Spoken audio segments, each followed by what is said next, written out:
2, 1. Welcome, everybody, to the PCN podcast, episode 11. This is your host, Cage, alongside Casbon. Hello. And our new co-host, Oz. What's going on, guys? As said, this is episode 11. We're going to be recapping all of season 17, starting off with Super League. So getting it going, right off the bat, your Super League champs were Real Madrid. Little pat on the back to myself on that one. Back-to-back champs. Kaz, how long has it been since there was a back-to-back champ in Super League? Uh, man, was it Orlando? You're gonna make me have to go on the old League Republic. I think it was wasn't it Benfica, Juventus? Benfica? Benfica didn't do a repeat. Hold on. It might have been Juventus. I think Juventus was the last one that went back to back. All right, But they went back to back. season 14 was Young Boys. Season 13 was Orlando. Season 12 was Inter. And then the first season on the new site was Orlando, right? Mhm. And then Real Madrid. Yeah, so it must have been Juventus. Yep. So going all RIP. Everybody hit the F button. Juventus. I mean, they still got their back to back, and that's what I was about to ask. I mean, Oz, you've seen Madrid play, right? If you think our group of guys can retain everyone or make add-ons, do you think this team could be the second team ever in PCN to go back to back to back? Absolutely. I think you guys definitely have the talent too. You guys are a deep squad. It's going to come down to a lot of the off-season moves. Even though you are champions, you have to get better. And you Yeah. guys proved that last season. Bringing in yourself, bringing in Thiago. Even though you guys won the title, Exile wasn't content on staying put. He added more talent, made the team better, and back to back. As long as he maintains that mindset, going into season 18, I can see you guys being a three-peat champion. Word. I mean, that's the plan. I mean, I hope we can, but yeah, again, it'll be easier said than done. It depends on a lot of off-season moves. And new Speaking FIFA. and the New FIFA, FIFA. yeah. I mean, we can get onto FIFA 22 in a bit because that beta is something to talk about. But as we are saying, adding on new people in the off season, we have Orlando's reign in Super League finally coming to an end. Money's announced that I think he's gonna go down to League One and help out Makino and get Barcelona back up to Super League. But one thing before we talk about where all these great talented players are gonna go, um, let's talk about how good Orlando's been across all the time it's been in Super League. Kaz, among all the things Orlando has done in the league so far, do you think this is a team that should be retired? Or do you think it's premature for this team and it's not at Juventus's level? I don't think it's time for them to retire at all. If anything, I think this is like just a little valley, like a little dip, so to speak. I'll just compare it to maybe like when Pep first took over and Man City dipped for a couple seasons and then they came right back to the top, because I think what happens is Orlando wasn't really a team that shook up their lineup. They shook it up a lot this season and maybe just a little too much, even though they did only finish 2 points below Real Madrid. So let's give credit where credit's due. Money does want to move on to different things, but I think that's necessary for a team to keep evolving and to keep getting better. I heard that they'll be getting a new internal manager and sticking together to keep it together. So I don't know if that's true, but if it is, that's exciting for me. Especially as being an owner of this, wanting to have the two juggernauts, because it's not like Orlando fell off this season, right? Oh, no. No way. Real Madrid just. When I moved down to League One, I kind of stopped paying attention to the Super League table, and then Austin told me in the USA Discord when they won, he goes, "Y'all realize we only won by 2 points, and only y'all lost 2 games that entire season, Yeah. and you know that says something about how good Orlando still was. So anyway, stop flipping back and forth. I think new manager will reinvigorate the squad. Also, the new manager will probably bring in a couple guys from a couple other teams because that always happens. You got some guys from Swansea that had big seasons. You had some guys from Portsmouth, another big season. Those guys will. A few of them will probably get picked off by Real Madrid and Orlando. So as long as the game doesn't hurt any of these players, um, I think we're gonna have another badass season next season, and I'm excited for it. Yeah, I mean, it was I'll say exciting, but obviously as a player in the scenario that we were given, it was getting a little bit nerve-wracking, coming to it literally came down to the final 4 games, 2 game days. Not even. It came down to the last game day. And obviously uh as someone from like a not in that position, that's awesome. Like that's what you want to see, the competitiveness and how intense it gets. As a player, I mean, the pressure was on. Thankfully, um, our schedule wasn't too hard towards the end, and we did our job and we got the job done. But Does it yeah, I make it mean, that having much more Orlando. sweeter though? Like Oh yeah, for when sure. I mean, like, I'm not comparing League One to Super League by any change, but by any but for League One, um, we knew we were winning the title probably a couple weeks before it, just because of our schedule. And at that time, there's no way we were going to lose to some of these teams. So we had it won in our heads, right? You yeah, guys had to fight tooth and nail all the way through, and you weren't there for the season before, but they also knew the season before they were going to win it for a while. And I remember Exile disappeared after that night. He was supposed to help me stream for marquee matchup, and he's like, "Oh, me and the guys are celebrating." I had no idea that you guys had clinched it, and when I talked to him, I didn't see him that excited about anything. And I don't think you can get that kind of excitement if you run away with it.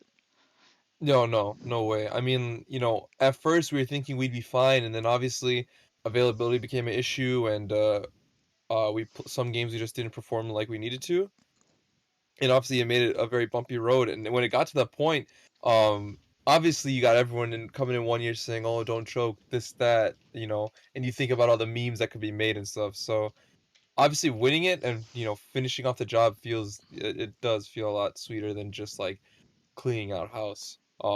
But going back to Orlando, I was gonna ask you, Oz, if this Orlando team doesn't get a manager within their camp and this team does end up dispersing, how do you see this going for the rest of Super League? Do you see like all these top guys like Wani, Perfect, Andressi, Pep, Lake, CM9? Are these guys gonna disperse to different teams in Super League? Do you see them maybe sticking to like one or two top teams? I mean, like there wouldn't really be any other options.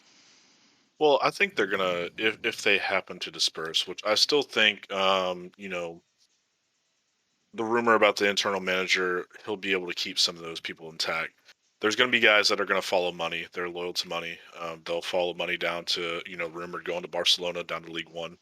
He'll probably pull 2 or 3 guys. And if the rest of the team splits, I see them, they're all competitive players. They're all within their own cliques and who they talk to. They're going to go to a competitive side. Whether it be Real Madrid, Swansea, Portsmouth, they're going to gobble up the talented players from Orlando, which they all are. So I don't see a lot of those guys, taking a chance on a, no offense to any of the mid table teams, but I don't see 1 or 2 guys taking a chance on a Marseille or an LA Galaxy to go Yeah. down there to try to pull them up. If they're leaving Orlando, they got their eyes set on Real Madrid, Swansea, Portsmouth, Liverpool, maybe even Celtic. But that would probably like be the stretch of where I see a lot of those guys going. Yeah, just to contend for a title pretty much. Yeah, Same if way you with look at Benfica. just to compare it, because we had this happen last season, right? Leeds, Yeah. and I call it a vacuum, but those players have to go somewhere, and that's where Portsmouth and Swansea were born. Swansea did have a lot of their guys from the season before, but they also picked up a lot of players because of the trickle down effect. Players lost their spots on Orlando, Real Madrid, and other teams, and then Yeah. those two teams are born. So, because suddenly Belcatraz, Joey, um, you know, Walker. Walker, So, these guys need a place to play. And you're right, Oswald, they're not going to go play. Unfortunately, for people that don't know, we're seeing that with the World Cup. That's my biggest complaint that I'm hearing for the World Cup is that there's not enough named managers. And, somebody that's been in PCN for a very long time, I think we're hitting that stage where we're about to have a turnover for managers. So some of these guys are going to have to start playing for different people, or they're not going to have anybody to play for. Well, I think that's kind of the goal. Like when we set out and we're selecting, I know we're going down a rabbit hole with this World Cup. Is it's a good chance to mix up the league. Have the guys like money, like play with a manager, that manages in a different league. Because you never know. He may have a great management style, and they may attract players like that. This is a good opportunity for the community to shift and try different managers out. You still have the people that are going to ride with money, you know, ride with goatless. But it's with 3 people per team, you kind of have slim pickings. exactly. Yeah. I mean, you're limited to who you can pick and who who you can't pick. Pretty much. Yeah. Like, I mean, Netherlands. I know it's not going to be the same team for sure. I mean, that team before had a lot of a mix between Real Madrid, Orlando, Benfica guys. But this season, I mean, I don't even know. I've heard maybe I mean, I guess it's confirmed with all them in their Dutch profile pictures that they're going to be going there. So it's going to be nice to see a bunch of these top players moving around and all. I think the World Cup format's fine. I mean, people can complain about no-name managers, but one, you're giving some people a chance to manage. Mhm. Um, just taking a chance, maybe they'll do good or not. Two, like you guys said, it just gives people a chance to more people to play around with each other. You can make more friends, more enemies. However, it would end up, it's just a bit more involvement for the league. Um, We were all that nobodies at some point. yeah, Absolutely. exactly. We came from somewhere. Someone gave us a chance. So, Yeah. um, then again, I see the other point of view where it's just like, listen, man, I just want to win a World Cup. I just want to play with the people I know how to play. So, I can see the both views, but I think there shouldn't really be too much backlash from the choice you guys made and like who you gave management to. Um, Sorry but for no distracting the worries. entire conversation. No, that's fine. I mean, it was a nice little conversation. But as you're talking about Swansea and like the trickle down effect, do you think this trickle down effect is going to happen again? Again, assuming Orlando's team disperses, does Swansea have a chance to contend for this title with them gone? Swansea was starting off hot in the beginning with Real Madrid. It was pretty much neck and neck between those two from the start. Then Swansea kind of started going in and out, but they did finish second or third, excuse me, in Super League with the least goals conceded. Um, Kaz, with this Orlando team, if it does end up going, do you see Swansea as a title contender? Well, if they pick up the attackers that leave Orlando, because from where Real Madrid stood apart from Swansea this season was they had an attack. Swansea, you said, gave up the fewest goals, but still didn't manage to come out first or second. So that means they were lacking in goal scoring without looking at the table. Um, so but they have Dust. They have Dewey, but I don't think Dewey's availability was there. Maestro's a hell of a cam.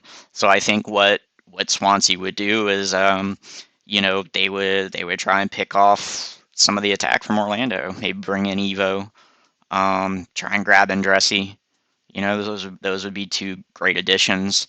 Um, Maybe move Dust back to left mid if he's willing to kind of shift these guys into their more dominant positions. That's how I'll put it. And get the offense straightened out.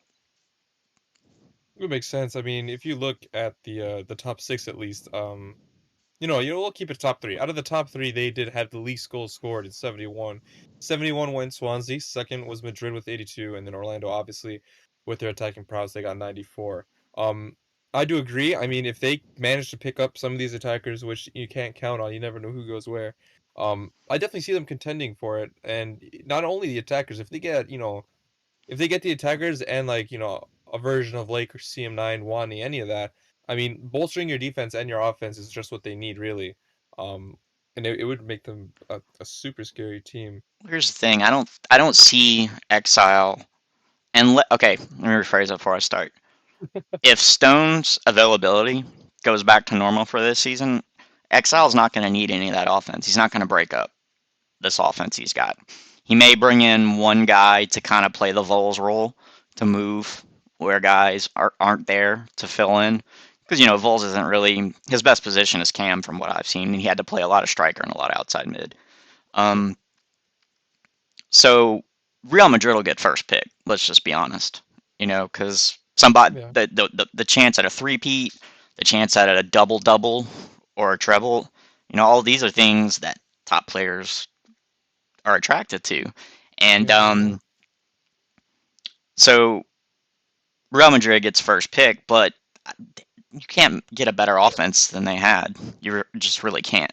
Maybe a little bit more consistent when Stone's out, but so then where do those guys go next? They go to Swansea. Maybe Portsmouth pick up a couple. But I don't see him going to the likes of Liverpool. I don't see him going to the likes of Monaco. What's that? Yeah, Monaco. Yeah, I mean, no disrespect to Roshi, but a lot of mixed feelings towards him from these top tier players. But I could definitely see some people going to Celtic, Swansea, Portsmouth. I mean, those are all they have players that are well known, and winners especially. So that's I just see it in an order of if it's not Madrid, it's Swansea, and if it's not Swansea, then it's uh anybody's choice between Portsmouth, Celtic, and Liverpool. Speaking of Liverpool, though, I was going to ask you, Oz, because Liverpool was in League One last season, so you did play against them. They've always had a group. Their core group has always been a really good group of players. They probably run the four back the best in the league. I don't think anyone runs a four back better than them. But these guys always find a way to finish high, but they rarely, if not at all, get any type of silverware. From playing against them and just being a manager, do you see anything that they need for that extra kick? Do they need to switch to a three back, or is the four back fine? I mean, I just want to hear your opinions on it. I mean, when we go up against Liverpool, what I tell my team is they're going to score goals, but they are going to give up goals. So just know that you just have to stay with them and be able to score, and we can stop them, from scoring goals. Because I think if you look at the top six, and I'm not looking at the table, I'm willing to bet that they've probably given up the most goals out of the top six teams. They did, and that's probably out of you have Lycan and Sleepy. They are the best left and right back combo in PCN, but they tend to push to attack, so they're very susceptible of getting countered. Against the 3-5-2 to where it could be our cam and two strikers against two center backs because Sleepy and Lycan are pushed up too high. Yeah. That's going to be the nature of how they give up goals. They are a very attacking minded team. They have great goal scorers. But I think what hurts them is also their best weapon. Running that four back with Sleepy and Lycan being into their attack helps them score a ton of goals. They're probably one of the highest scoring teams. Yeah. But that's also a double-edged sword against them. They're going to give up a lot. So, if they were to switch to three back, obviously Sleepy and Lycan are not going to be around. They don't want to deal with that. It's just, I think if they were to find a way to balance it to where one pushes, one sits back, that may be able to help out their defense a little bit. Yeah, because those guys are not bad at defense. I mean, playing against Sleepy and Lycan, I've been on both their sides when I've been attacking on them. Why wouldn't they play outside mid? I honestly don't know. Here's my thing about this. I personally, the way they play fullback, right? I don't know if it's because they want stats a certain way or what. I'm not trying to slander them in any way. It's just they play fullback almost like outside mids, wingbacks, pretty much. Mm-hmm. So I don't understand why they wouldn't want to do the same thing just from outside mid position, which allows them to like the game pushes them to go forward more. I don't know if it's just because they feel like they'll be more susceptible to through balls or something or what, but when they're back there and when they are playing defense, they are lockdown. I mean, it's very rare that one of them will get like absolutely crossed up. But it's just like you said, a lot of the time when they're caught up, they get wide balled. So I don't know if it's just because the positioning sakes they want to stay fullbacks, or I don't know. I really don't know the Yeah, that craziness about it. that'd have to be a conversation to bring them two on to why they want to do that. Maybe they like their clean sheets and their stats. Yeah, I'd be interested to see because, like, It might just again, be no fun for disrespect. them. Yeah, that too. People have their own reasons for playing the positions they do, but I do want to know because, like, if there's like a certain like a thing about fullback that we don't know about, I'd love to know. Well, But I think, yeah, go on. I'm sorry. Some teams, it popped into my head. As an ex-manager slash captain, whatever. Um, some teams that move to the four-back, it's not necessarily because of defense, but Mamba Mhm. is running that team. Mamba's not a striker. He spent his entire career at center mid or left wing or lamb, which is left wing the way he plays it. So I don't see Liverpool moving to a 3-5-2 as long as Mamba's in charge of that team, because he will not be able to play in his strongest positions unless this next game comes out and he can all of a sudden be a lights out number 9. He's got it in him, Yeah, but he's just more natural at that left side, cutting in, being able to help out on defense. Being able to one time drop it to the CM and make those runs in between behind the false 9. So, and maybe that's it. They play a fun style. It could oh, just come down to they all like playing each other and having fun. They stayed together for so long. So yeah, their chemistry is just getting better, and the way they play, I think a lot of people understand the way they play. They play a lot of counter-attacking wide balls, and a lot of people they might take it as an insult, but the thing is, I'm I've never seen so many people understand how one team plays, but yet fail to stop it. I don't know how. Some like I've looked at their results and they've lost to some interesting teams, and I guess it's because the four back is like doesn't work against some teams. They play unconventional, however it may be, but they don't play bad. That's the thing. Like they've run that four back super well. So especially in 22, maybe with a four back possibly being the meta. Um, I think they could be dangerous, but I I would like to see them obviously being in Super League. I don't want them to get the title, but I'd like to see them start winning some stuff because they have the talent to do it. And they always get super close. It's just a matter of if they can, find that extra kick to get them that little piece of silverware. I mean, we picked Um, them top 6 in the yeah, first and they were podcast of top the six. season. I'm surprised they got top 4. Portsmouth surprises me that they didn't top 4, but I mean, we're talking about 2 points there anyway. So hats off to Liverpool Surprised Celtic because didn't get there. Liverpool got top 6. Um, they were great in League Two, great in League One, but how many players on Liverpool this season have ever been in the top 4 of Super League? They've been there a couple of times. I mean, a lot of them are those Valencia guys Yeah, from previous seasons, right? And Valencia, and then what they went to Chelsea for a little yeah, bit. Chelsea. Did they? Both those teams, they were top six. I'm pretty sure. I know Valencia was top four. I'm pretty sure, if not top six. I know for sure. Whenever they've been in Super League, they've been top six teams. I don't think they've ever Yeah. been below it. It's just they just need that extra step to get them to that top three, number one, get them a trophy, whatever it may be. Um, Kaz, you were talking about Portsmouth real quick. Obviously Isco and his chatter, we all love it or hate it, but he did say they'd finish top six in their first season, and they did.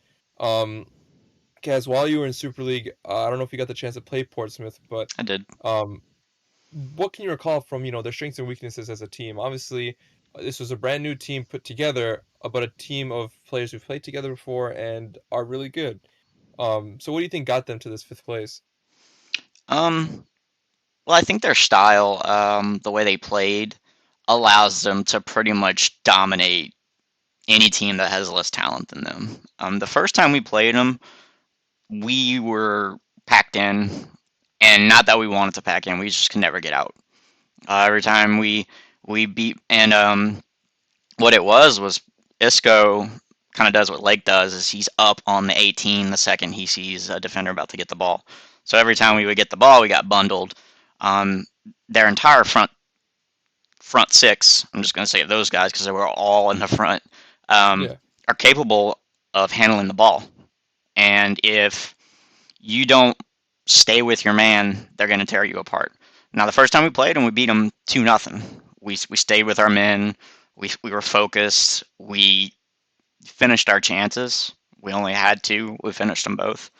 But the next time we played them, they smashed the shit out of us, and they were on. And I think they finished top four because that team is absolutely built to beat everybody in the bottom of the league. But that team is Yeah. not built to beat the top teams in the league. And now, there's an interesting dynamic to that statement because if you ask anybody, they would rather beat all the bad teams and then drop points to the good teams because that's how you finish on the top of the table. Yep. Um, but unfortunately, they did drop some games to lower teams. So I'm guessing that it's part of pro clubs. You show up some nights and people just don't feel like playing. They might have had some guys that couldn't show up Yep. on certain nights. When they were in that 4-3-3, I was jealous. It was awesome to watch. I like the way they played it, just because it kind of reminds me of real life soccer, and the Yeah. willingness to play that is it's ballsy, especially when 3-5-2 is the meta. But it was fun to watch. But I just think it just comes down to consistency. The fact that they did change to a 3-5-2 a few times tells me they had some personnel issues going on, maybe guys that aren't able to show up and things of that nature. So I just think it comes down to commitment and consistency. Yeah. And I was gonna ask, so this team had a couple guys out of position. One main one was Deering, who was playing CB and DM at times. Not saying he's bad there, but he's known for being a prolific striker in this league. And I want to ask, do you think if these guys if they switch to a three back and play their main positions, you have Strider and Deering up top, you have 5-6 at Cam behind them because he was doing really good for them towards the end of the season. Isco and Jays at DM, Midget on one side, Vape on the other as outside mids. Do you see that team being a top three team if all of those guys are in their main positions playing? Yeah, definitely. And I think they could actually push up and put some pressure on Orlando and Real Madrid. Obviously, um, with the form and the amount of points that these two teams put up this season, they're the bar. And I'm not going to make any statements about a team that hasn't until next season. Let's say I want to see what Yeah. teams do before I can say, hey, they can break that threshold. But top three, absolutely. And I mean that's a core of a great team. And if you look at that, if they could stay together and get the right the right couple more pieces, Yeah. And I think they can, especially again if this Orlando situation does end up falling out, and they manage to pick up one or two of those players, they can easily shoot up and be title contenders. Yep. Before we move on to League One, we do have our fallen teams in Lille, NYC, and Leeds. Um, Oz, I don't know if you've seen these guys play, but typically from when teams get relegated from Super League to League One, have you seen like teams be like bounce back teams? Have they just gotten, demoted right away? One main thing I remember is PSG going from, Super League to League One to League Two, but um how do you see it happening for Lille, NYC, and Leeds? They're gonna have a tough go. I think the days of you know Super League being so much better than League One are behind us. They're struggling in League in Super League. They're gonna drop down to League One. I definitely see Leeds and NYCFC getting relegated again. From playing against them, I know it's just friendlies in between games, but playing against them, seeing how their results, the amount of goals that they've given up against teams in Super League. I think Lille, will be able to maintain themselves in League One. I think they just escaped relegation last season, and then they got relegated this season. I think they'll be able to hold their own, probably be about around mid-table. But it's looking grim for NYCFC and Leeds unless they make some drastic changes. Yeah, fair. Yeah, it's gonna be difficult for them, playing against them. It's not necessarily like bad players, but it's just, the way they play, I guess, and a lot of the decision making they had that their players make, it did really cost them a lot. And that inevitably was the reason to their relegation. Well, Before we move on to League One, I just want to give Torino a quick shout out for fighting off relegation and staying in Super League. to be Continue, guys. fair to Leeds, and I won't get into NYC as you guys have touched on it. Just to be fair to Leeds, they were a team completely from outside of PCN, and Oh yeah, we had no. They took that team knowing it was going to be a rough go for it. This is not a knock on them. They're not a Super League team. oh Um, yeah, so agree. I've honestly not seen them play enough. Peru Clutch, the manager of Spurs, was the one that recommended them as a team, and supposedly they are a top tier League Two team, was the way it was put to me. So who knows? Maybe that Super League experience helps them for League One. But Yeah, hats off to them for coming in, not even tying a game, winning one, and sticking it out. you know, Yeah, they came and close they're in some coming back. games. yeah, Yeah, like They're Messi. coming A back. lot of teams wouldn't, especially after that. Like, I mean, yeah, like the team was like giving up and stuff, and they already had a rough go. But you know, arguably, like, not that they got worse, but like they let in like a lot more afterwards. But like the fact that these guys came in and like they contested with some teams. I remember, I wasn't there for a game day. Madrid only beat these guys 2-1. And this was like the team at dead last. That the champions only beat 2-1. So, it gives them a little bit of hope. And, I hope that like you did say they're coming back. So um if they do end up getting relegated, it would be a nice little fresh start for them. I wouldn't see this as like a blow or like a bad take on them. It's a learning curve and yeah. it's what they need, especially if it's a new group to clubs. Um, but that is the three teams going down to League One. We can now move on to League One and talk about all the happenings there. First, I'll just quickly give the shout out to the League One champs in Sporting. I think they had it done from the get go. Not from the get go, but they were everyone's favorites besides Bayern. And they dominated and clinched it super early. So kudos to them. I will ask you, Oz. So Yep. you've played against them. You know how those foot rats are. They did get smashed by Orlando in the Super Cup, I believe 4-0 or 4-1 on aggregate.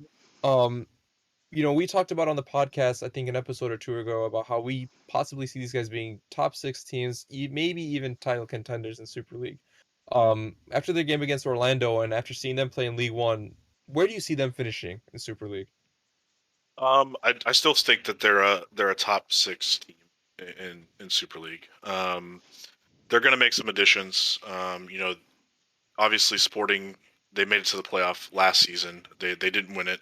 They made some improvements. They realized, some of the stuff they do and foot probably doesn't work in pro clubs. They made some adjustments and they came out firing this season. To me, like playing against them, the both times that we lost 1-2-1 and then we drew another one against them. Good managers are going to figure them out. Um, so, the fact that they lost to Orlando is not shocking to me. The fact that, Real Madrid will probably beat them, will not shock me. They're they're very talented, but if you have a talented team and you understand how they're going to play, you can beat them. Yeah, I mean, yeah, I couldn't have said it any better. Obviously they've made pickups and they got better and they won the title this time, but I think they're gonna need to make more pickups. Um, Maybe in their defense because I think their offense probably was the best in all across the leagues if I'm not mistaken. Um, 96 goals for. Hmm. yeah, So they know yeah, how to that was score that goals. was the best. It's just nothing against their defense, but I think that was just their weakest point in that team. That was the weakest thing. It was just their defense. And I'm not saying those guys are bad. I'm just saying like they just had way better attackers. So to come into Super League, I think that's going to be like that main area they're going to be looking to get. If they buff up that defense even more, I can definitely see them staying up there. I mean, And speaking again, of Orlando breaking up, yeah, Orlando, yeah, you get a guy like Wani and Pep on that team. I mean, that would be a very scary team to come up against. So hmm we will see the offseason moves though. I was talking with some of my friends about this. This is probably going to be one of the most interesting off seasons PCN's had. If Orlando does end up move around, seeing where those big guys go, because it's been a long time since then. Uh, Next thing is Bayern. Kez, when you came down to Spurs, I don't know if you got a chance to play against Bayern, but they did earn that second place promotion. They also got birthed in the fire by getting beat by us 5-0 in the Royal Cup. Um, Seeing this team, do you think they have what it takes to be a top six team? If not, where do you see them finishing in Super League? Um, I would say so when we played Bayern, they pinned us in. We couldn't get out. Their press was excellent. They have excellent DMs. Um, really good League One, I would say, outside mids. They are, I would say, an elite League One team. I think they're a top 10 Super League team. And the reason why I say top 10 and Real Madrid exposed them, but they did have they beat Portsmouth. They do have the capabilities of sneaking those games. They're just missing a few pieces. They just need a little bit more on offense. They had a lot of trouble breaking us down Hmm. whenever we played them, and our defense was the weakest part of our game. Um, we were packed in, so they'll probably say we parked the bus, but we couldn't even get out. Yeah. So, and not being able to break down on offense or rotating it to bring that defense back.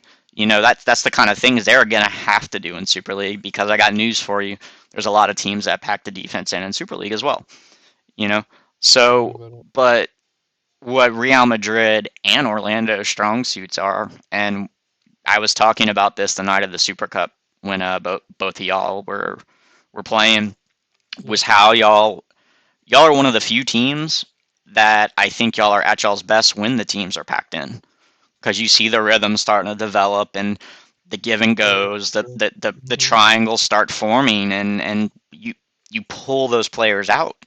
And right now, probably the two only teams in the entire of PCN that can do that. And that's why you guys are elite. So Bayern, you know, top 10 Super League team for sure. Can they make some additions? Yes, because players are going to want to go play for these guys. Will they be willing to make the tough moves? Because a lot of these guys are really tight. And I Yeah. think some of the players on the team, that some of the improvements that need to be made on the team are guys that are really, really tight with management. So can they make the tough moves? I really don't know, because this is the first time Rhino and Kyle will be in this type of situation. Yeah. Oz, I'll ask you. Kaz, you were a former manager as well, but you're a manager now. If this was you in their shoes, right? You just got promoted to Super League. You have your tight guys are around, and you guys made it here. If you had to make that difficult call to bring in a better player for one of your boys, would you do it? You have to. I mean, you have to make those tough decisions in a manager. You're putting, you're giving a team to perform. Um, you have to just talk to that person like, hey, respectfully, you're just not what it's going to take to get it done. And I'm hoping that I see this Byron team pretty much almost like the semblance of what Celtic was when Bummy ran it. Yeah. Um, you know, they got through League Two, they got through League One. The going got tough in Super League, and they broke up. You know, went back down and formed back at Byron, and here we are at round two, Mm-hmm. going back up in Super League. Is Rhino and Kai able to make those decisions to where that was, the downfall that they were talented enough to that Celtic team was talented enough to get in the Super League and compete, but was did they lack the mental toughness to make those decisions, and they ultimately folded and Yep. reconvened back in Byron. Can Rhino and Kai make those difficult decisions to get better? If not, I mean, they're going to be a good team. Will they fold like that Celtic team? I don't know. Only time will tell. But the proof is in the pudding from the previous outgo that they had. So Yeah. And I hope they don't. Obviously, we want all the top teams in the best league that we have. So you want a team like the club Bayern Munich. You want that in Super League. So you'd hope that that they don't fold and they're able to pick up some guys and that they'll be able to contest. Um, Talking about the third team to be promoted is Sevilla, and from Sevilla we do have Mapes. If you want to come in and say hello, Mapes. Hey, how's it going, guys? How's it What going, up? dude? Um, I was just gonna ask you. So why don't you tell us about your little promotion playoff run? I mean, who'd you come up against? How are the games? Were they sweaty, intense? How'd it go? How did you guys manage to get um into Super League? And do you think it was deserved? Yeah, so I think it was deserved. We were definitely kind of on the edge of our seats throughout the playoffs. LAFC, which credit to them coming in, and it's their first season in PCN. I know they've played late night league, but they actually play in the actual league itself. They beat us in both games during the regular season. We just couldn't mark on set pieces. They scored on corners. I know one of their center backs is very huge. So it was a little nervy playing them in the first round of the promotion playoffs. They actually took the first game 3-1. They scored 2 goals at the end of the game to make it 3-1. We went into the second leg, and I'm thinking like, man, like I came down here, Logan came here, we're trying to get Poison out of League One finally, and like it's just not a good look right here. We went into the second leg down 3-1. We just pressed and got a goal early, got another bundle goal I was able to put in, and then just ended up scoring a third goal, and tying.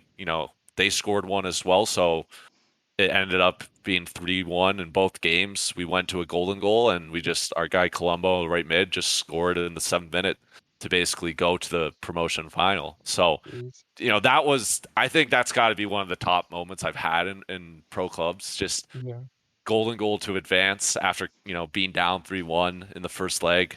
Our party was going insane. Dude, that gives me goosebumps just thinking about it. I mean, that must have been awesome. A knockout golden goal for that big of a game. Yeah. Mm-hmm. Our party everyone was just screaming. It was insane. And then we played Valencia, who, Kaz can talk about their matchup a little bit, but Valencia is a team that, they really try to hit you on the counterattack. They definitely will sit back, absorb pressure. They're really good about, kind of packing the box and getting their defensive shape and making it hard to break them down. It's one of those teams that we actually struggled against as well during the regular season. I think we lost against them in our first matchup and then beat them the second time. Really good team for practicing like a possession-based play because they're going to give you 70-75% possession. That's just how they play. And we ended up just, kind of breaking them down and advancing and getting promoted. So it was definitely the LAFC matchup was tough. And, thank God we got that golden goal at the end. But I feel like we just kind of had the momentum and it carried us past Valencia, that third and final promotion spot. Yeah, I mean that sounds awesome. The LAFC, I mean, I'm still thinking about it. That sounds like it would be an awesome thing. Kaz, so you were obviously with Spurs. What happened in that Valencia game? How did they get the better of you guys? Well, I could tell going into the game, most of our guys, I would say, don't have a ton of PCN experience. One of the things about Spurs this season is we really didn't have much of a fixed lineup. Towards the end of the season, we were running the same middle three, and maybe there were the same 2 wingers, but everything else was moving about. And so I could tell there was a little bit of nerves. It's a knockout game, right? Most people in the league haven't played in those types of games. But anyway, they got an early corner and took it. It was one of those plays where everybody's saying, who's got the big guy? And the big guy buried it. So I think like 10 minutes in, they got an early goal. So that's fine. 1 goal, we're in it. We already know that they like to sit in and counter, right? So we put the pressure on them. So we put the pressure, and it looked like the back line just kind of went to sleep on a throw-in, or I forget. But basically, it was another goal. I mean, it bounced out to their right mid, who took a volley into an open net. That's what it was. They did like a little cross in. Our goalie punched it out. But either way, it was off a turnover, so we conceded 2 goals. And it's like maybe 27th minute of the first leg. So you already know that any team you're playing is going to be defensive from there on out. I mean, it's a knockout game. When you add that to the fact that it's already a defensive team, it makes it pretty rough. And it just kind of reminded me of like I watch a lot of Man United games, and so like when Man United would play Burnley, they sit in that low block and they Burnley go ball. Yeah. and during the game and right after the game, it really like I wanted to be one of those. I felt like I felt the pain of those people that scream, "Park the bus!" Right? Yeah. Because it seems like they were parking the bus. I went back and watched the game, and were they very defensive? Yes, they had five across the back. Their DM would sit right in front of the CBs every time they went forward, but they would send the same five guys forward on offense. So it's not like they were sending one or two guys, but it was b-ball. They would try and get it. We'd win it back. Backline immediately drop back. So Mm. it's not parking the bus by any means. It's very defensive and it's very frustrating to play with. Should we have been broken them down? If I went back and watched the game. There were plenty of times where we forced the pass or missed an open guy or chose the sweat when we should Yeah. have just Just a lot of mistakes. so we very well could have scored. Um, that's a prime example of what giving up early goals will do to you. And then because it happened over a whole two legs, it was just like it really just felt like we were on a constant power play. Yeah. But you know, they got two early goals, and against teams like that, that's just stuff you don't want to give that up. Like not in real soccer, you'll see that, and that team will end up winning in real life soccer. So, do I like seeing teams play like that? No, because it's just not fun. Um, Spurs, I can attest, we tied multiple games because we didn't sit back when we were on offense. Now that's a lot of people will say, well, we were just playing smart and you were playing dumb. Um, Probably so, but I mean, in League One, we're all trying to learn and get better and stuff, but ultimately, I think the teams that got promoted are the teams that could handle Super League. I told Peru this. I was like, staying in League One is going to be better for Spurs because Yeah. I remember when Monaco went up, I had to make that fateful decision.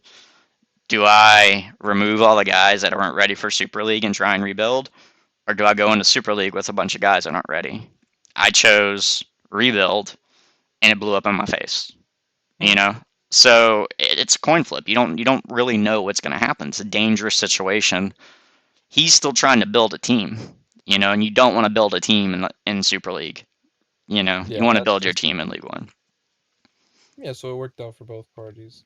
I understand. I mean, obviously, I'm a stickler for parking the bus. I obviously hate it when a lot of teams play defensive, but after all those games, after I'm done complaining and bitching about it, like you do understand, like it is the smart play, especially in that scenario. As much as you don't want that to happen, it is inevitable. Whatever team will get that first goal will play defensive afterwards, and if it just fits into their style, it will always be hard. So that's unlucky for Spurs, but like you said, it's good for you guys to stay in League One and rebuild. Another team that is in League One, so I guess rebuilding. I guess would it be the phrase? I mean, Atletico, I mean, what's been happening with that? Because I know you guys had like a bad season by your standards last season, and then you bounced back this season. Um, is there like what's going on with that? Hope for next Yeah. season. I mean, obviously, there's going to be hope for next season. A lot of the guys want to return. We were in prime position to make the playoffs. It to me, it doesn't come down to like we have talented players. It comes down to mental toughness and just wanting to win. And at the end of the day, like, I had some personal stuff go on to where I was away, and Yeah. we just lost and drew a string of games that just put us out of the playoffs. Mm, Um, and we come back and we win the final two game days because it didn't matter, I guess, at that point. But we dominated the teams, and it's like if we were to do this for 38 games, there's not a team in League One that can beat us. yeah. But we lacked the mental composure to put away games. We had 14 draws in the season. Yeah, that's And that's games that are easily winnable in my eyes. Like we win half those games, um, we're up around where Sevilla is. So it's just lacking the mental toughness to finish games. We brought in a lot of good talents. A lot of those guys we're gonna make some changes in the off season as well. Um, so we'll be all right. We just get back on the horse and try again. yeah. I mean, you look at them; they only lost 9 games. If you look Yeah, at it from that standpoint too. So, I mean, that's everybody else in the top 4 lost 9 games. So there's that. You look at that the way they finish, and you know that they should definitely have finished above that. And I can personally attest when your manager's not there, doesn't matter how good your co is, something happens to the team. oh, it'll definitely be a So, rough go. I agree. I mean, unlucky seasons happen. I'm sure you guys will bounce back after. Now, I do have a few questions for you three in general. I'll start with Mapes. So, Mapes, you've been primarily Super League across your career. Coming down to League One this season, at least. Um, how's it been? Like, do you think League One has gotten immensely better? Do you think like it's not a pushover league? And in addition to that, what team was the hardest team you played? I want to know. So I don't know. So like when I first started playing in PCN, um, I my first season I played with on Atletico actually in League One, and we got promoted. Um, and then I know I've dropped down. I played with Oz for a little bit, maybe like half a season. I think overall the competition maybe probably for the like the top half of the table is better.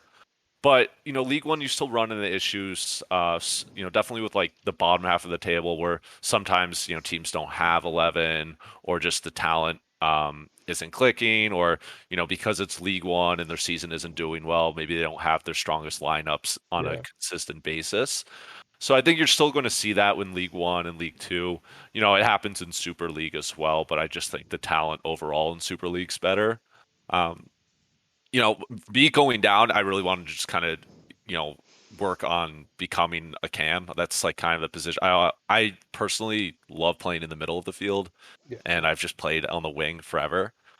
Cage, I know we've played like against each other yeah, so many times, and I'm just like would hold the right yeah, trigger with both hands basically all game long. So I kind of want to just like showcase my ability to pass the ball in every direction, create and also score.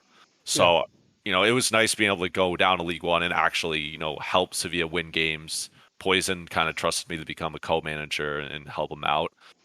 In terms of the hardest teams to break down, I know we definitely had some tough games. Atletico, I think we had an even series where they beat us once and we beat them. Oswald, when I think he was managing the games that we played, and then they definitely showed out. Sporting, it was the same thing.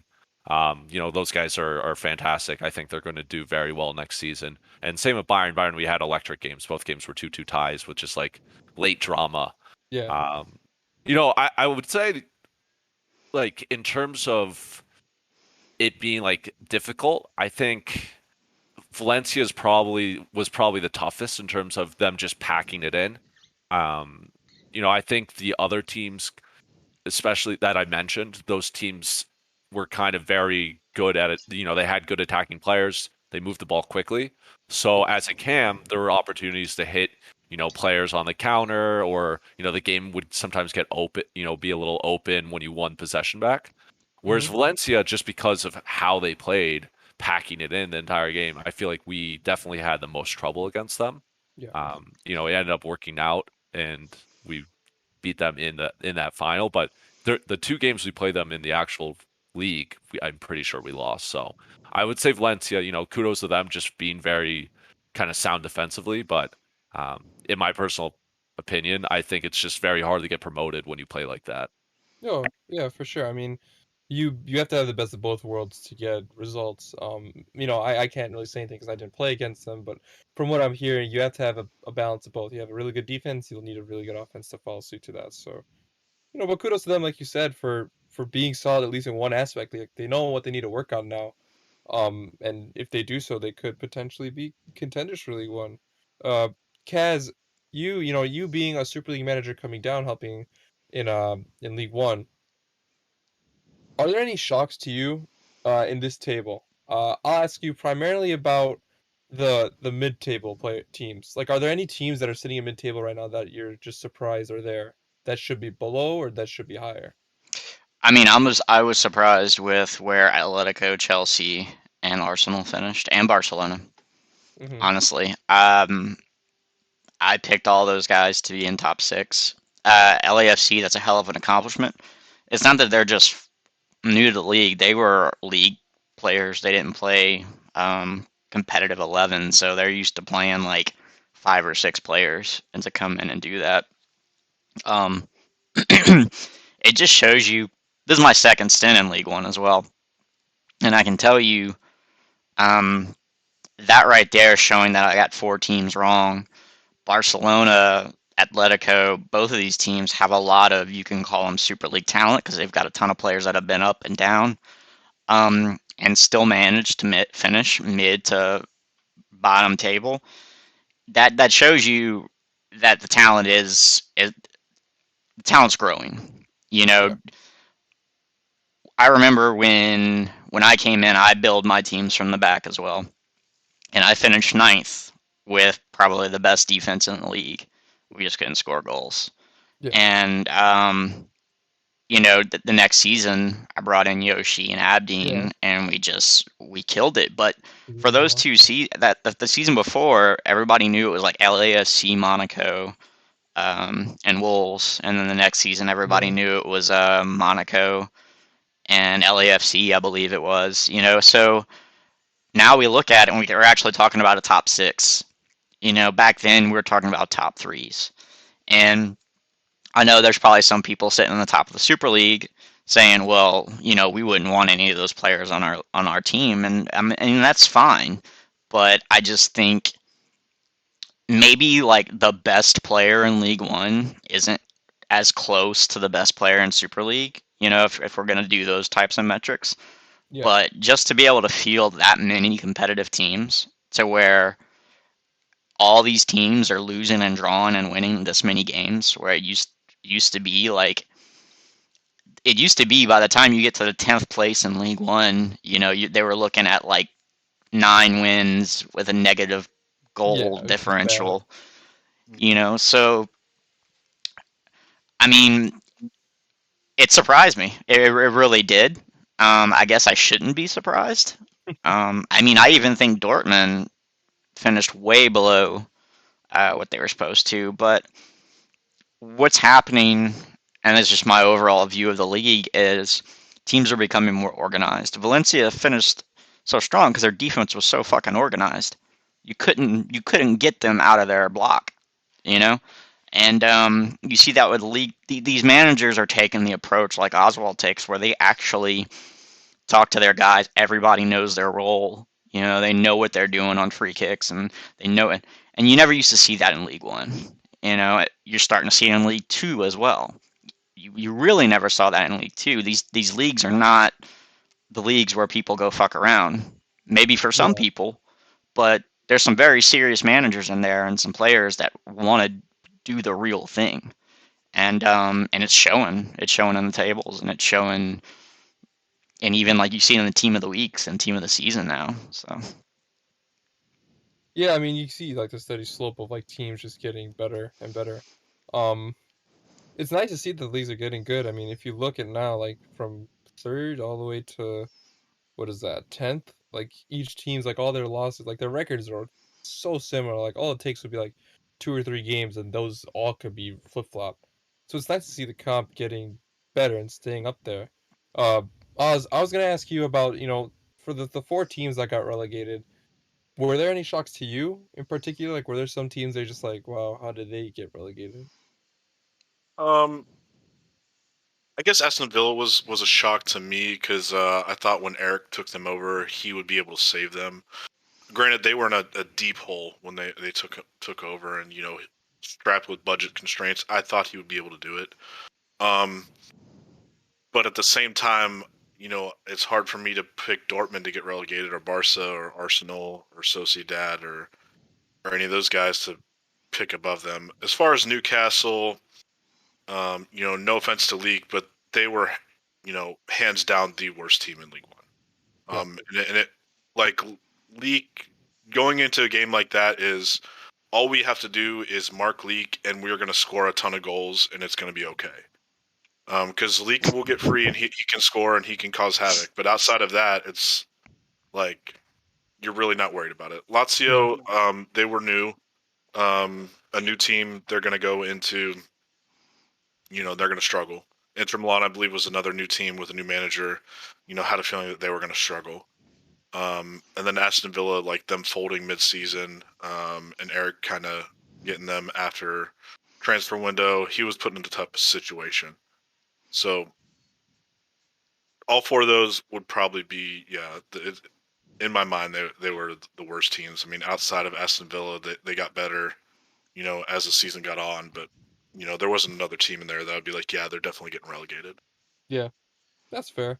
Following that, I'll start with you too. Okay, let me hear your top 3 picks. Your top 3 for next season. Mm-hmm. You can include your own team if you want. If you're feeling confident. Top 3? Yeah. I mean, this is super early. I mean, obviously the favorite's going to be Barcelona. You guys that are like money that are verbally committing to Barca. You know what type of talent he could bring around him. They're going to be good. The League Two teams coming up, Watford and Lyon, they're going to be good as well, as long as they stick together. Definitely top 6. I'm not sure if they're top 3.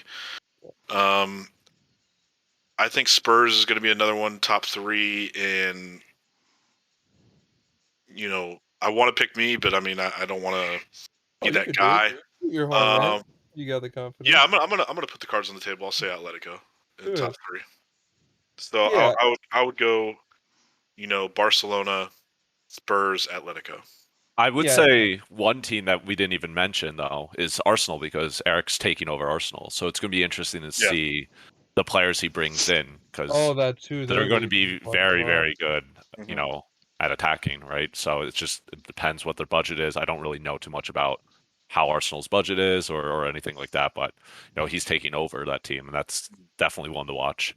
I know it was very premature as well to like guess predictions and stuff, but I just want to see, you guys played in this league, so all these teams coming up. So I just want to see who you guys think are going to be teams to watch. Teams are going to be good.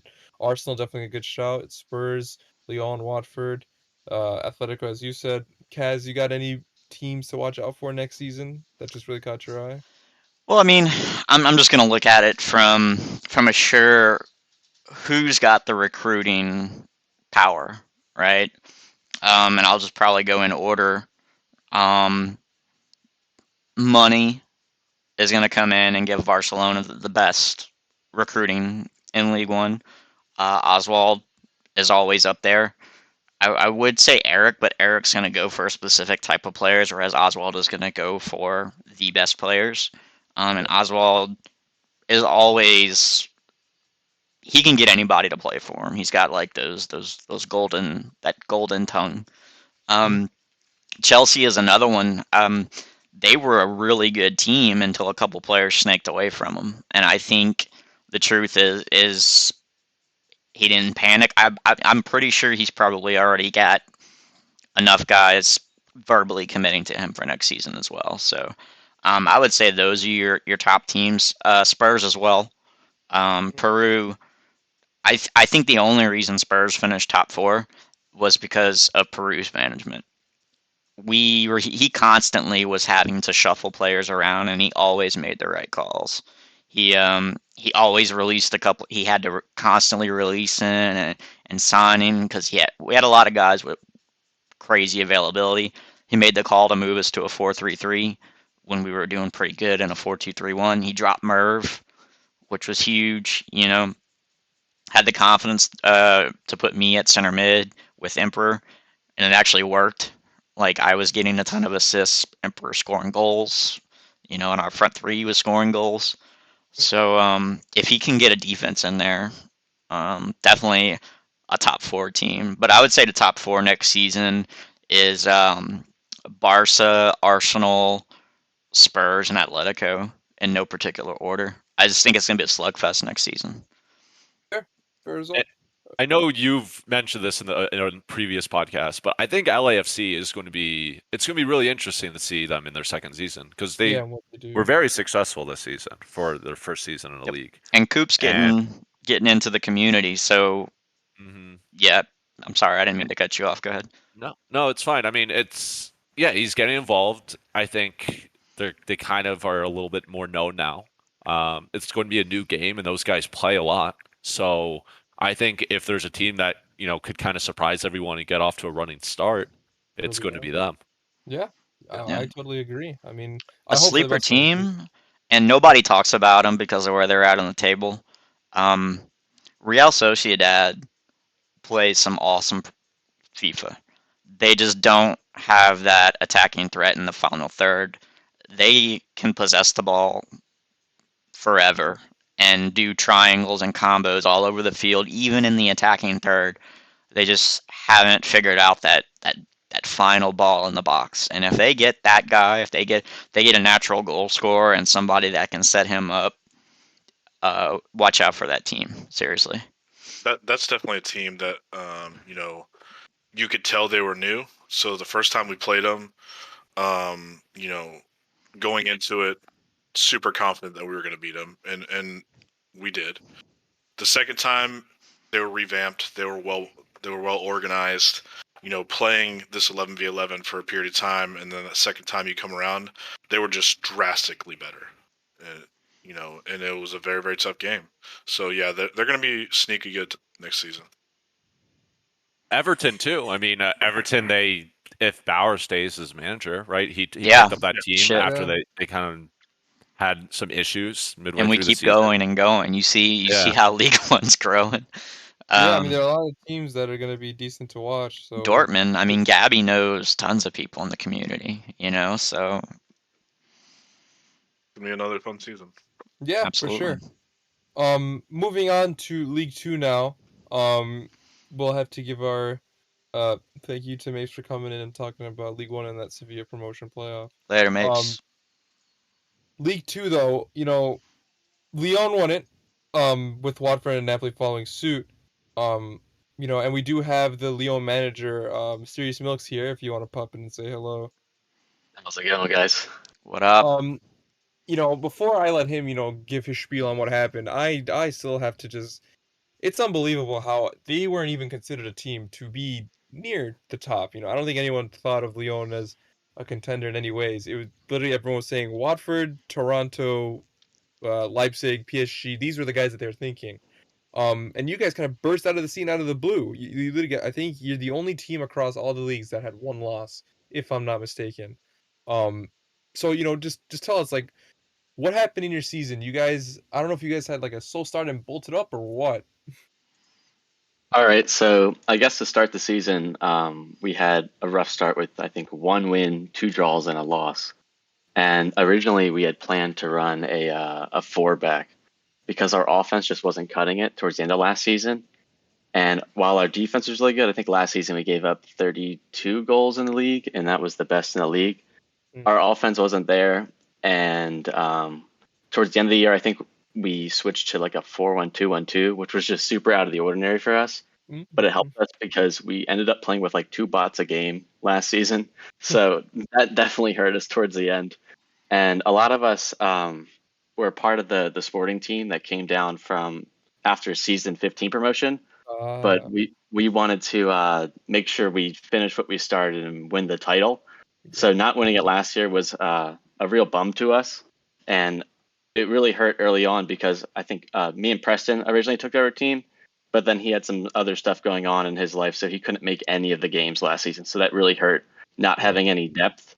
So going into this season, it was super important to just account for that happening, regardless of who it would be to. So we had a lot of depth coming in, as well as major improvements. So now going back to the 4-back, one of our original plans was to bring in a backup goalie because our goalie last season, Beto, who probably will get a TOTS this season, had a little bit of availability issues, but this season he ended up making every game. So we brought in a backup goalie named Santillian Kevin. And I think he switched his gamer tag now to AD 13 or 9, something at the end. But one practice we had started Kevin, and then Beto came. I was like, what happened? Like, I'm still here. I was like, Yeah. okay, Kevin, do you mind playing right back for us? Just out of the blue. And my oh my, did Ajax lose a player. At right back, he absolutely killed it. So to start the season, we ran the 4-3-3, I think, and I was at right wing at some point. But we scored some, but our defense looked nothing like it was last year in the 3-back. I think we gave up 10 goals in the first 4 games, something ridiculous. Okay. And that was just due to us pushing forward how we were in the 3-back.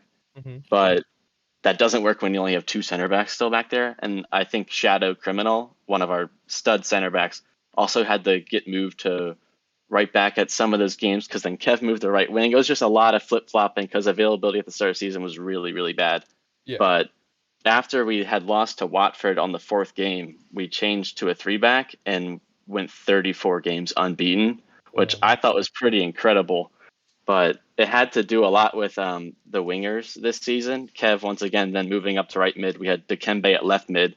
His availability last season, I think, was 15 games or so, and this season he made nearly every game, except for the game we lost. I'm sure he'll love to hear that. Mm. But yeah, our wingers made a huge difference, as well as keeping the same back 3 for the main part. So we had Machiavelli, Macedo, and Shadow. I think 2 of them might get tots this season at least because of all the clean sheets we got. And then Beto, obviously, in between the sticks was absolutely incredible. DMs obviously made a huge difference again. Raylu and Concrete had an extra season together, so that was really important. But one thing we did know going to the season was that Raylu was going to have to go on a vacation break. And so he missed probably 25 games or something. So one important call was to bring Kawhi, and that really changed it up because he just fit in so perfectly, and it's almost like we didn't have to drastically change the team at all. I think the only area of concern for the season might have been availability within the front line. So last season, obviously, it was supposed to be Preston and I up top with whoever's at cam at the time, and that obviously didn't end up happening. So one fear of mine was going into the season again without like a set front 3, and this season was kind of the same way. We brought in Hero Styles to play Cam, and he did incredible. But availability in the middle of the season started to dwindle away. So luckily we had Champagan, who was originally at left striker with me, playing his ginormous 6'7" yeah. build. But Yeah. he ended up moving to Cam. And I think one game I had asked him to run small. I think that was against Watford in the cup or something.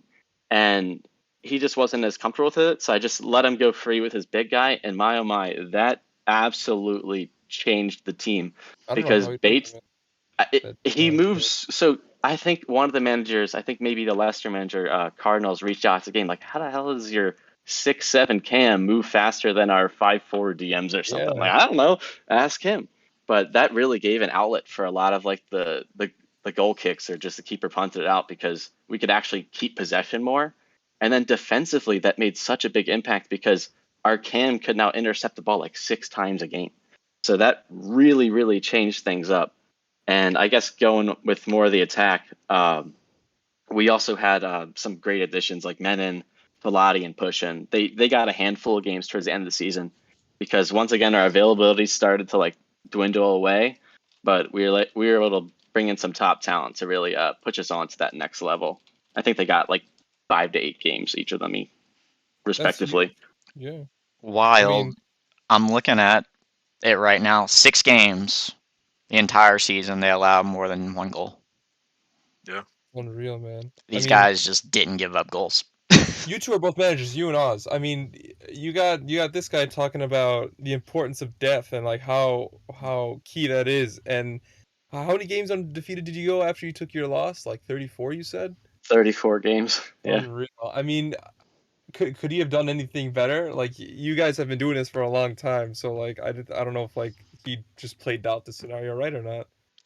I mean, obviously the talent's got to be there, and some luck's got to fall on your side. And then I think it also comes into an account of, I don't know who did the preseason rankings for League Two. Whoever it was not rating Leon going into the season. I think they were in the playoff last season.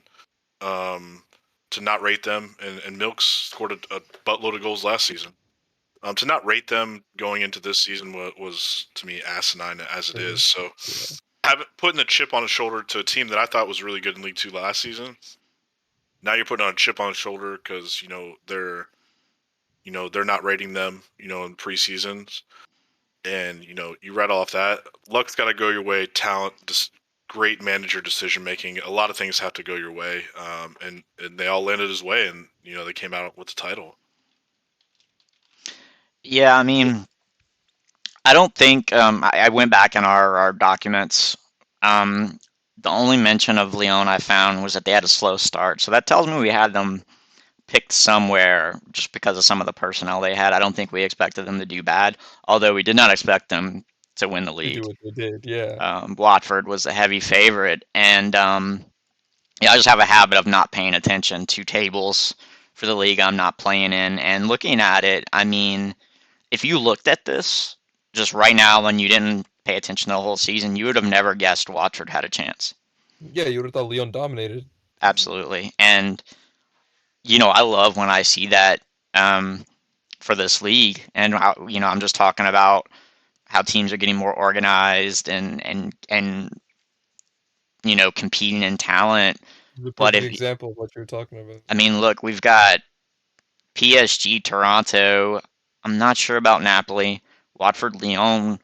All these teams have organized managers that work with their teams and stuff like that, and I think that's how you see these teams be able to get to the next level. Lyon, 100%, with a defense like that, and I know some of the players he's talking about can compete in League One. Champagne was on Monaco for me at one point. I tried to get him to play small as well. He wouldn't do it. Mm. You know, congratulations, man. I'm happy. I don't like when favorites win. It's just kind of like me as like I want drama in the league. Yeah, we you need want unexpected. we need like I was telling when I was telling you earlier, Cage. What isn't there more out of it when you don't win the league by a lot? And Lyon winning the league the last day of the season, that's exciting stuff. That's I wish we could have all this stuff like broadcasted live at one time so everybody can see these types of stories unfold. Like, this is the stuff that you want people to see. I mean, you got a team that struggled and wasn't even considered to be a title favorite to literally have, I think, correct me if I'm wrong, they had the best turnaround in the whole league. They won 34 games undefeated. I don't think any team this season went 34 games undefeated. Um, like that's huge. It doesn't matter whether you're in League 2, League 1, Super League, all competitions, whatever. One Going loss. 30, yeah, across 38 games you had one loss, and after that loss, you went 34 games undefeated. Like that's you just all you can really do is sit back and applaud the effort.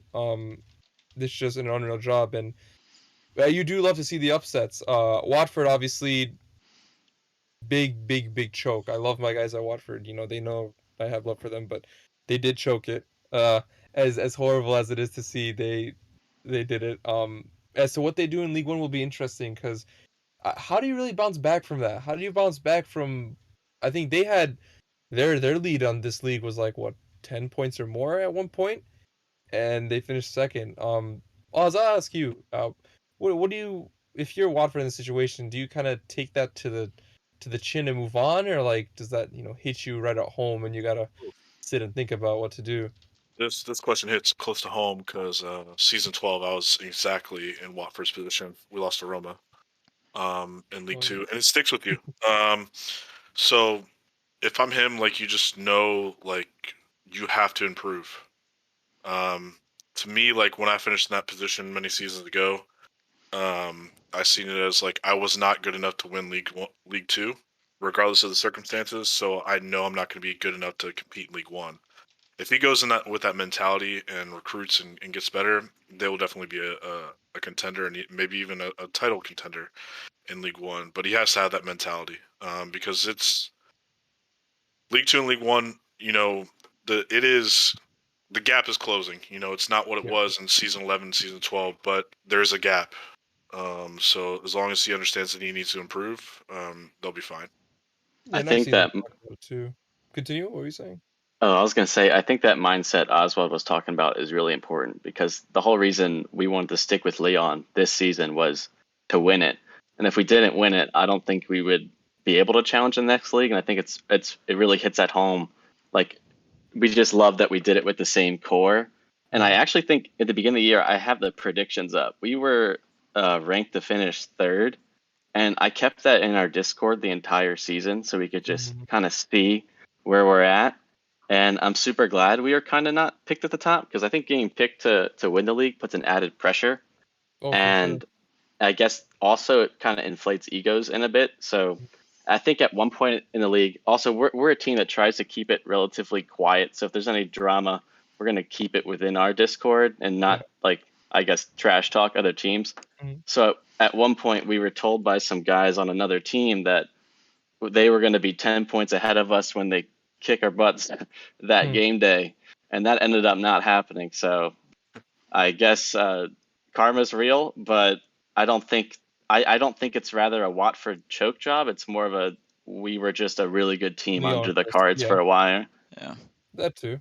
Um, I I will mean, ask you also. Oh wait, continue. What are you saying?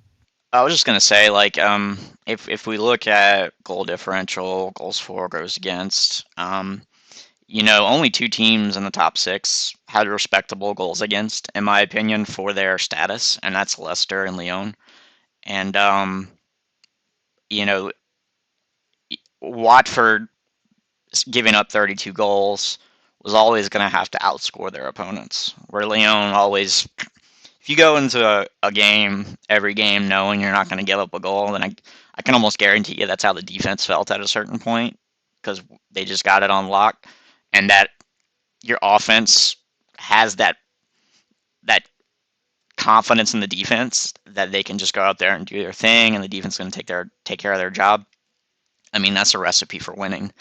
But looking at these goals for and goals against, it kind of makes me wonder if the only team that is Watford and PSG won the League Two playoff, by the way, and gave up 46 goals. Are these two teams ready for League One? Yes, Watford had the players that were all able to skill on the ball and put up a lot of goals against League Two defenses, but can they do that against the League One defenses? Because, I mean, we just finished talking about how strong League One is. Now, Yeah, Lyon only giving up 23 goals and and being able to scoring lock it down. 91. Yeah, they can walk in League One and start throwing some punches. But I just kind of wonder, like I talk about, like, is it good a team got promoted? Is it good that PSG won the playoffs and got promoted, giving up 46 goals in League Two? You see, and that's something I was gonna ask Milks. You played against Stay High's PSG in League Two, right? Um, and I feel you've been around the league for a little bit. You've seen what League One's like?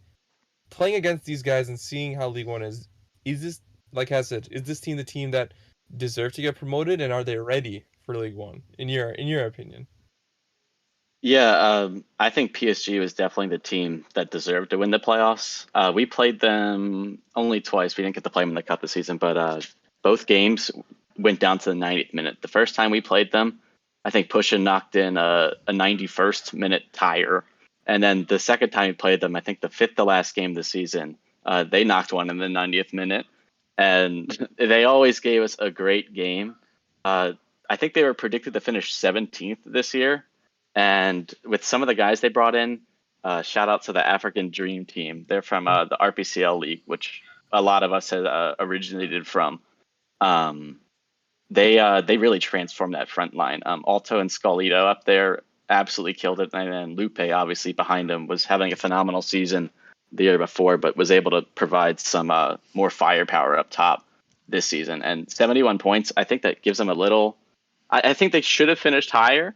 I was thinking maybe they were the third best team, but Napoli was also really consistent this year. But PSG, they're going to be fine.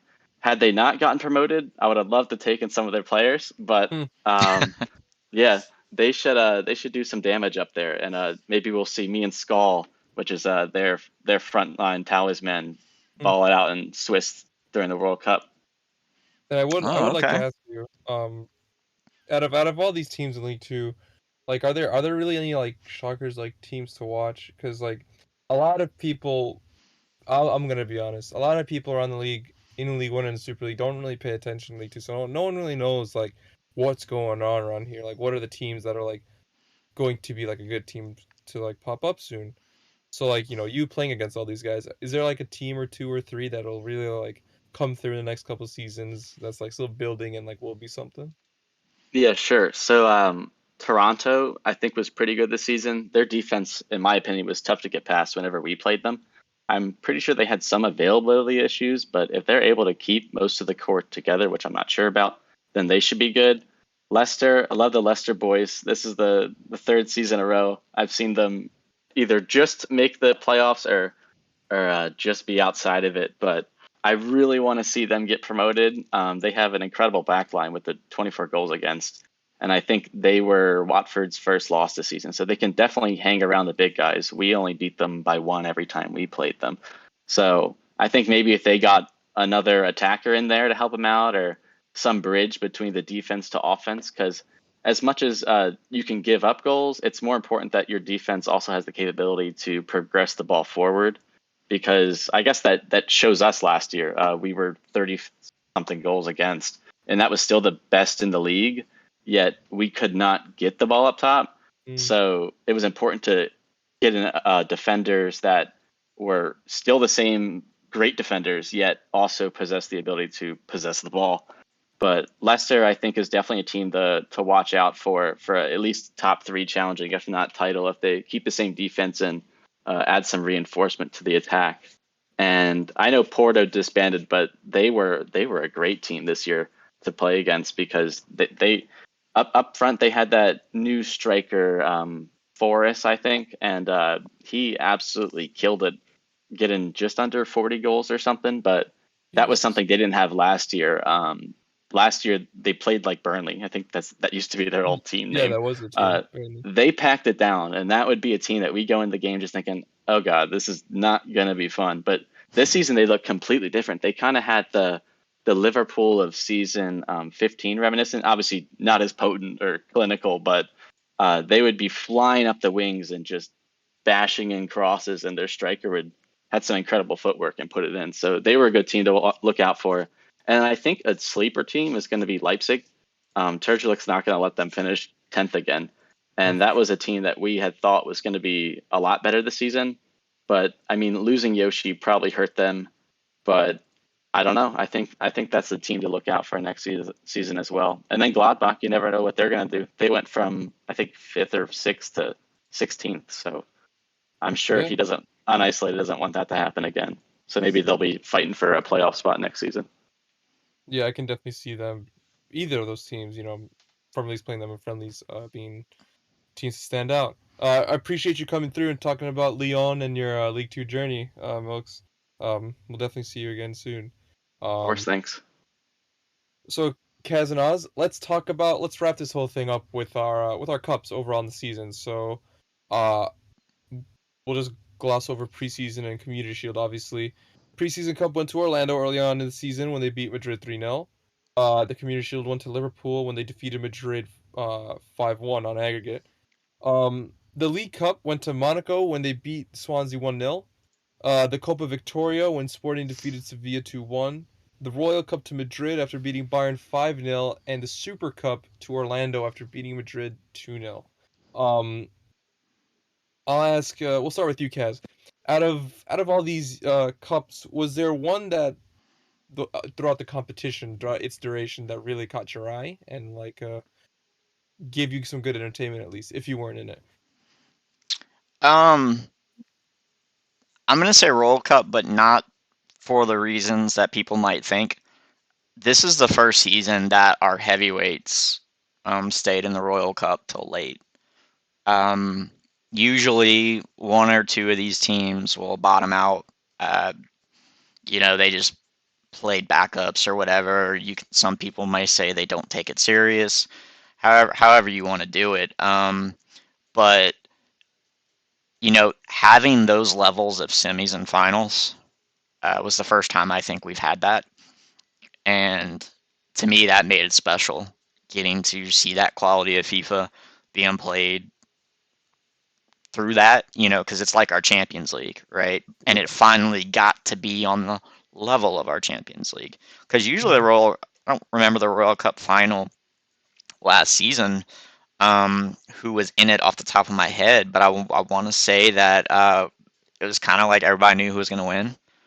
Like, this was the first night where we had semis and finals, and everybody was kind of like, now both semis were blowouts, but I think those were blowouts. Actually, sorry, only one semi was a blowout. The other one was close. But Orlando was just on fire that night. That is not a reflection on Sporting. Orlando was just clicking. I think that's probably the best they've played all season, in all honesty. They had a chip on their shoulder, I guess, for this cup because of the comments that were made on the podcast earlier this season. And, wanted to shove it down Real Madrid's throat. And I think they got to. Sorry, Real Madrid guys. But, so, yeah, and PCN Cup, what I like about it is it continues to be, an underdog type team. I don't mind seeing that. Teams knowing that they don't have to be the heavyweight to win a cup, gives people a lot more to play for. Because, you won a cup. Monaco won a cup with Real Madrid, Orlando, Sporting, all these guys in it, So say what you want, that's an accomplishment. Oh, for sure. It's for any team. So those are the two that stuck out for me. But all of them were just quality. I don't think I remember looking at any of the cups towards the end and saying this is the done deal, and usually that's what happens. So. Yeah. Oz, what about you? You got any cups that really caught your eye, and you're like, man, this was awesome?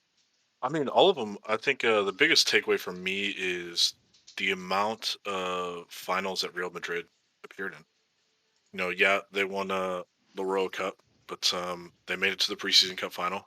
They were in the Community Shield, in the Royal Cup that they won, and they were obviously in the Super Cup, but they lost. So I mean, not only win the Super League title, but also be competitive in in most of the cups throughout the season. Like, that really goes to show like how locked in Real Madrid was, for their title repeat as well as winning more silverware. Because you have your trickle teams, your Monaco, Swansea, in ones, but for the most part, Real Madrid was staying consistent, being one of the top teams in the league, being the top teams in these cups. So like, that's my biggest takeaway from this season, because a lot of times you see like, oh, we're competing for a Super League title, we don't really care about the PCN Cup, or we really don't care about the Royal Cup or the Super Cup. For like the title winner to be in there on almost every cup, and things go your way, you're looking at a treble, for the season, and there's not many. I don't even. What, Juventus is the only team that can say they've done that? I think so. Yeah. I know the Viva guys did with Leeds. They got a treble, I'm pretty sure, in their first season. That's right. When they were young boys or Inter Milan. Yeah. Except for that, though, I don't think it's been a while since then. Yeah, to see them compete in every one of them, that's great. But Sporting winning the Copa Victoria, that's proven that they're good, because I mean, That's a you double. have the people hang out. Yeah, Yeah. the double with the Copa Victoria. If you count Community Shield, 3 doubles this season. Mm-hmm. So yeah, that's awesome. Kudos to all the teams on their wins and all. But yeah, I mean, do you guys have any other closing thoughts about season 17? Or about things coming up? If you guys have something to say about the World Cup, now would be the time to do it. Go ahead, Oswald. No, announcements will be out for the World Cup. Obviously, stuff's starting here soon. So get your signings done. That's pretty much it. Yes. Please don't wait till the last day. You're putting a ton of stress on the admin crew. But no, this was an awesome season. It's good to see how competitive the league is becoming, or is. I keep saying that every season, and it seems to get better and better. Just know that I just want to remind everybody about the Nice Cactus tournament that's coming up. There's going to be money tournaments, even for Xbox One players. and we have more things to come, more things to win. Where we're not just stopping here, guys. You know, so late night league is back. Thank you, Vape. Um, so we still do need staff members. If you're listening to this and want to help, like we need admins, we need mods, we need them all. We're trying to make. We're tired of being late for you guys, but we need the people to do it. So Right. Well, those are your announcements. And again, just as Kat said, thank you guys for a great season 17. It was a bunch of fun for, I'm sure, all teams playing in it. A lot of teams, a lot of players got a lot of chances to show out. Get hyped for World Cup, and then get ready for FIFA 22. But this has been your end of season 17 review podcast. From your host Cage alongside Oz and Kazwan, and we'll catch you guys later. Take care. later. Guys.